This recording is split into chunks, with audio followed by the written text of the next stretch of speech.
마태복음 8장. 그가 우리의 질병을 짊어지셨다. 무리의 환호 소리가 아직도 귀에 쟁쟁한데 예수께서 산에서 내려오셨다. 그때 한 나병 환자가 다가와 예수 앞에 무릎을 꿇고 간청했다. 주님, 원하시면 제 몸을 고쳐주실 수 있습니다. 예수께서 손을 내밀어 그에게 대며 말씀하셨다. 내가 원한다. 깨끗하게 되어라. 그러자 그 즉시 나병의 모든 증상이 깨끗이 사라졌다. 예수께서 말씀하셨다. 온 동네에 말하고 다니지 마라. 하나님께 합당한 감사의 표시를 가지고 제사장에게 가서 너의 나은 몸을 조용히 보여라. 너의 말이 아니라 깨끗해져서 감사하는 너의 삶이 내가 한 일을 증거할 것이다. 예수께서 가버나움 마을에 들어가시자 로마군 지휘관 하나가 당황한 표정으로 다가와 말했다. 주님, 저의 종이 병들었습니다. 걷지도 못하고 고통이 심합니다. 예수께서 말씀하셨다. 내가 가서 고쳐주겠다. 그러자 지휘관은 이렇게 말했다. 아닙니다. 그렇게 수고하실 것 없습니다. 그저 명령만 내리시면 저의 종이 낫겠습니다. 저도 명령을 받기도 하고 내리기도 하는 사람입니다. 제가 한 병사에게 가라고 하면 가고 다른 병사에게 오라고 하면 옵니다. 그리고 저의 종에게 이것을 하라고 하면 합니다. 예수께서 크게 놀라시며 말씀하셨다. 하나님을 알고 그분이 일하시는 방식을 훤히 알아야 마땅한 이스라엘 백성 중에서도 이렇게 단순한 믿음은 아직 보지 못했다. 이 사람은 머자나 사방에서 모여들 많은 이방인들의 선봉이다. 그들은 동쪽에서 흘러들고 서쪽에서 쏟아져 들어와 아브라함, 이삭, 야곱과 함께 하나님 나라의 잔치상에 앉을 것이다. 믿음 안에서 자랐으나 믿음이 없는 사람들은 무시당하고 은혜에서 소외된 자들이 되어 이게 어찌된 일인지 의아해할 것이다. 예수께서 지휘관을 보시며 말씀하셨다. 가거라. 너가 믿은 그대로 되었다. 그 순간에 그의 종이 나았다. 일행은 베드로의 집 앞에 와 있었다. 예수께서 그 집에 들어가시니 베드로의 장모가 몸져 누웠는데 열이 불덩이 같았다. 예수께서 그녀의 손을 만지자 열이 떨어졌다. 그녀는 곧 기운을 차리고 일어나 그분을 위해 저녁을 준비했다. 그날 저녁 사람들이 귀신 들려 괴로워하는 많은 사람들을 예수께 데려왔다. 예수께서는 마음에 고통당하는 사람들을 구해주셨고 몸이 아픈 사람들을 고쳐주셨다. 예수께서 이사야의 유명한 설교를 성취하신 것이다. 그가 우리의 아픔을 당하셨고 우리의 질병을 짊어지셨다. 너의 본분은 삶이지 죽음이 아니다. 예수께서 호기심에 찬 무리가 점점 늘어나는 것을 보시고 제자들에게 그곳을 벗어나 호수 건너편으로 가자고 말씀하셨다. 그들이 떠나려는데 한 종교학자가 자기도 함께 가도 되는지 물었다. 그는 어디든지 주님과 함께 가겠습니다. 하고 말했다. 예수께서 잘라 말씀하셨다. 고생할 각오가 되어 있느냐? 너도 알다시피 우리가 묵는 곳은 인류 호텔이 아니다. 예수를 따르던 또 다른 사람이 말했다. 주님, 부디 며칠 말미를 주십시오. 아버지 장례를 치러야 합니다. 예수께서 거절하셨다. 중요한 일이 먼저다. 너의 본분은 삶이지 죽음이 아니다. 나를 따라오너라. 생명을 좇아라. 그러고 나서 예수께서 배에 오르셨고 제자들도 그분과 함께 있었다. 그러던 중에 풍랑이 무섭게 몰아쳤다. 파도가 배 안으로 들이닥치는데 예수께서는 곤히 주무시고 계셨다. 제자들이 다급하게 그분을 깨웠다. 주님, 우리를 구해주십시오. 이러다가 빠져 죽겠습니다. 예수께서 그들을 꾸짖으셨다. 어째서 너희는 이토록 용기 없는 겁쟁이란 말이냐. 그러더니 일어나셔서 바람에게 잠잠하라. 바다에게 잔잔하라 명령하셨다. 잠잠하여라. 바다는 고요한 호수처럼 되었다. 제자들은 깜짝 놀라서 눈을 비볐다. 이게 어찌 된 일인가. 바람과 바다가 그분의 명령에 복종하다니. 귀신 들린 두 사람.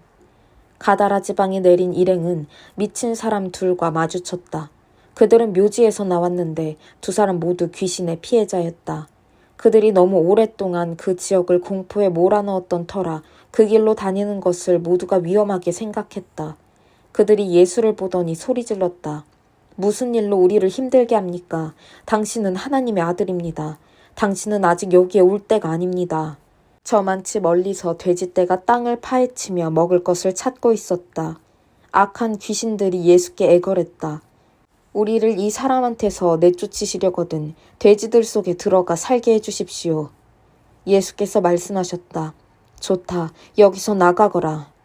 그러자 돼지들이 미쳐서 우르르 벼랑으로 몰려가더니 바다에 빠져 죽었다. 돼지를 치던 사람들이 혼비백산하여 달아났다. 그들은 미친 사람들과 돼지떼에게 벌어진 일을 마을 사람 모두에게 말했다. 그 이야기를 들은 사람들은 돼지떼가 익사한 것에 화가 났다. 그들은 무리지어 와서는 예수께 그곳을 떠나 다시는 오지 말라고 당부했다. 마태복음 9장. 의사가 필요한 사람이 누구냐? 예수와 제자들은 다시 배를 타고 바다를 건너 예수의 고향으로 갔다. 그들이 배에서 내리기가 무섭게 사람들이 중풍병자 한 사람을 들깃에 실어 데려와서 그들 앞에 내려놓았다.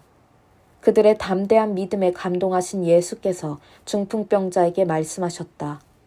기운을 내어라 아들아, 내가 너의 죄를 용서한다. 그러자 몇몇 종교학자들이 수군거렸다. 아니 저것은 신성 모독이다. 예수께서 그들의 생각을 아시고 말씀하셨다. 왜 이리 수근수근 말이 많으냐. 내가 너의 죄를 용서한다고 말하는 것과 일어나 걸어가라고 말하는 것 중에 어느 쪽이 더 쉽겠느냐. 내가 인자인 것과 내가 어느 쪽이든 행할 권한이 있다는 것을 분명히 보여주겠다. 이 말을 하시고 예수께서 중풍병자에게 말씀하셨다. 일어나거라. 너의 자리를 들고 집으로 가거라. 그 사람은 그대로 했다. 무리는 두려움에 사로잡혔고 하나님이 예수께 권한을 주셔서 자기들 가운데서 그렇게 일하신 것을 기뻐했다. 예수께서 지나시던 길에 한 사람이 세금을 걷는 일에 여념이 없는 것을 보셨다. 그의 이름은 마태였다. 예수께서 말씀하셨다. 나와 함께 가자. 마태는 일어나 그분을 따라갔다.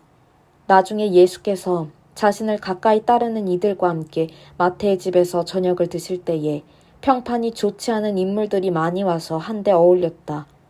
예수께서 그런 사람들과 어울리는 것을 본 바리새인들은 발끈하여 예수를 따르는 이들을 비난했다. 사기꾼과 쓰레기 같은 인간들과 가까이 지내다니 당신네 선생의 이런 행동이 무슨 본이 되겠소. 예수께서 들으시고 반박하셨다. 의사가 필요한 사람이 누구냐? 건강한 사람이냐? 병든 사람이냐? 가서 내가 원하는 것은 자비이지 종교행위가 아니다. 라는 성경 말씀이 무슨 뜻인지 헤아려 보아라. 내가 여기 있는 것은 소외된 사람들을 초청하려는 것이지 영향력 있는 사람들의 비위나 맞추려는 것이 아니다. 하나님 나라가 임했다. 얼마 후에 요한을 따르는 이들이 와서 물었다. 우리와 바리새인들은 금식으로 몸과 영혼을 엄격히 훈련하는데 선생님을 따르는 이들은 왜 그렇게 하지 않습니까? 예수께서 그들에게 말씀하셨다. 즐거운 결혼식 중에는 빵과 포도주를 아끼지 않고 실컷 먹는다. 나중에 허리띠를 졸라맬 일이 있을지 모르지만 지금은 아니다. 정겨운 축하의 모닥불에 찬물을 끼얹은 사람은 없다. 하나님 나라가 임한다는 것은 바로 이런 것이다. 예수께서 계속해서 말씀하셨다. 멀쩡한 스카프를 잘라서 낡은 작업복에 대고 깁는 사람은 없다. 서로 어울리는 천을 찾게 마련이다. 그리고 금이 간 병에는 포도주를 담지 않는 법이다. 손가락 하나만 대어도. 예수께서 이 말씀을 마치시자 한 지방 관리가 나와서 정중히 절하며 말했다. 제 딸이 방금 죽었습니다. 오셔서 손을 대주시면 그 아이가 살겠습니다. 예수께서 일어나 그와 함께 가시자 제자들이 뒤를 따랐다. 바로 그때에 12년 동안 혈루증을 앓아온 한 여자가 뒤에서 슬그머니 다가가 예수의 옷을 살짝 만졌다. 이분의 옷에 손가락 하나만 대어도 내가 낫겠다고 생각한 것이다. 예수께서 돌아서서 여자를 보셨다. 그리고 이렇게 다독여 주셨다. 안심하여라 딸아. 너는 믿음의 모험을 했고 이제 병이 나았다. 그때부터 여자의 몸이 다 나았다.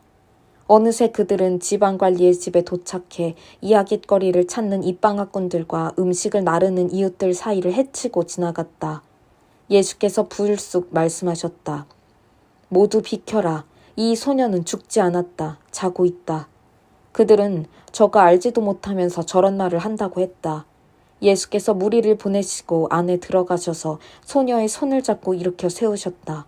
소녀를 살리신 것이다. 곧 소문이 그 지방에 두루 퍼졌다. 믿음대로 되어라. 예수께서 그 집을 떠나시자 눈먼 사람 둘이 따라오며 소리를 질렀다. 다윗의 자손이여 불쌍히 여겨주소서. 우리를 불쌍히 여겨주십시오. 예수께서 집에 들어가시자 눈먼 그들도 따라 들어갔다. 예수께서 그들에게 말씀하셨다. 너희는 정말 내가 이 일을 할 수 있다고 믿느냐? 그들이 말했다. 그렇습니다, 주님. 예수께서 그들의 눈을 만지시며 말씀하셨다. 너희의 믿음대로 되어라. 그러자 그 말씀대로 그들이 앞을 보게 되었다. 예수께서 엄하게 주의를 주셨다.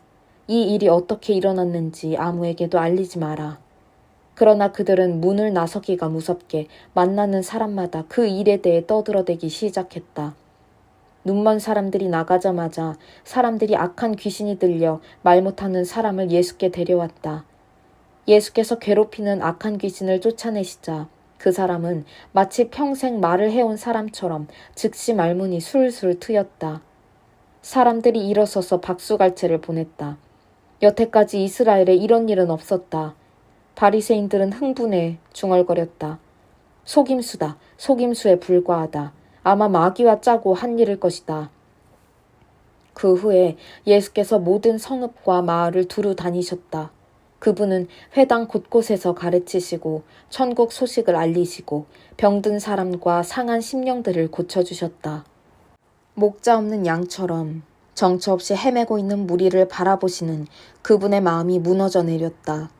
예수께서 제자들에게 말씀하셨다.